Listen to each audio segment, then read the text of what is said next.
And last but not the least, number 6. Number 6, ito po ay tubig. Kaya nga nauso ang water Water. therapy. Yan, Sige, water. paliwanag natin. At kung duda kayo sa mga pagkain ito, ay mas makakabuting uminom ng tubig. Sigurado, Yan. maraming health benefits eh. Actually, dyan tayo nagsimula na Yes. makilala na napakalaking factor ang tubig sa health natin. Don't forget, water is life. Yeah. Tubig is life. Di ba? Yan. Okay? So, yan ang yan po benefits. yung 6 na mga pwede po ninyong mayat-maya gawin para po mabawasan ang pagkikrave nyo, maiwasan din po. Kasi pag nagkikrave kayo, minsan dumarating sa punto, kumakain na tayo ng unhealthy foods. Yun.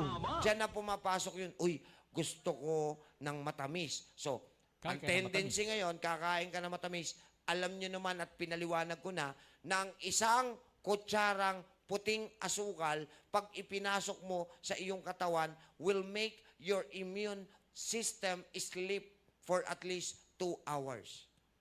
Anong ibig sabihin? Pag kumain ka ng ang katumbas na isang kutsarang asukal na puti, ang katumbas po niyan, 2 oras na natutulog ang inyong immune system. Kaya kung papasok ang sakit, wala kayong proteksyon.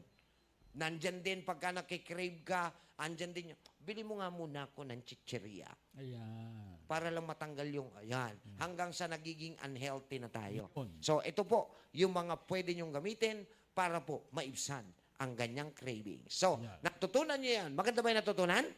Yes. Natutunan nyo yan dito lang sa Alam Nyo Ba? Okay, yan ha.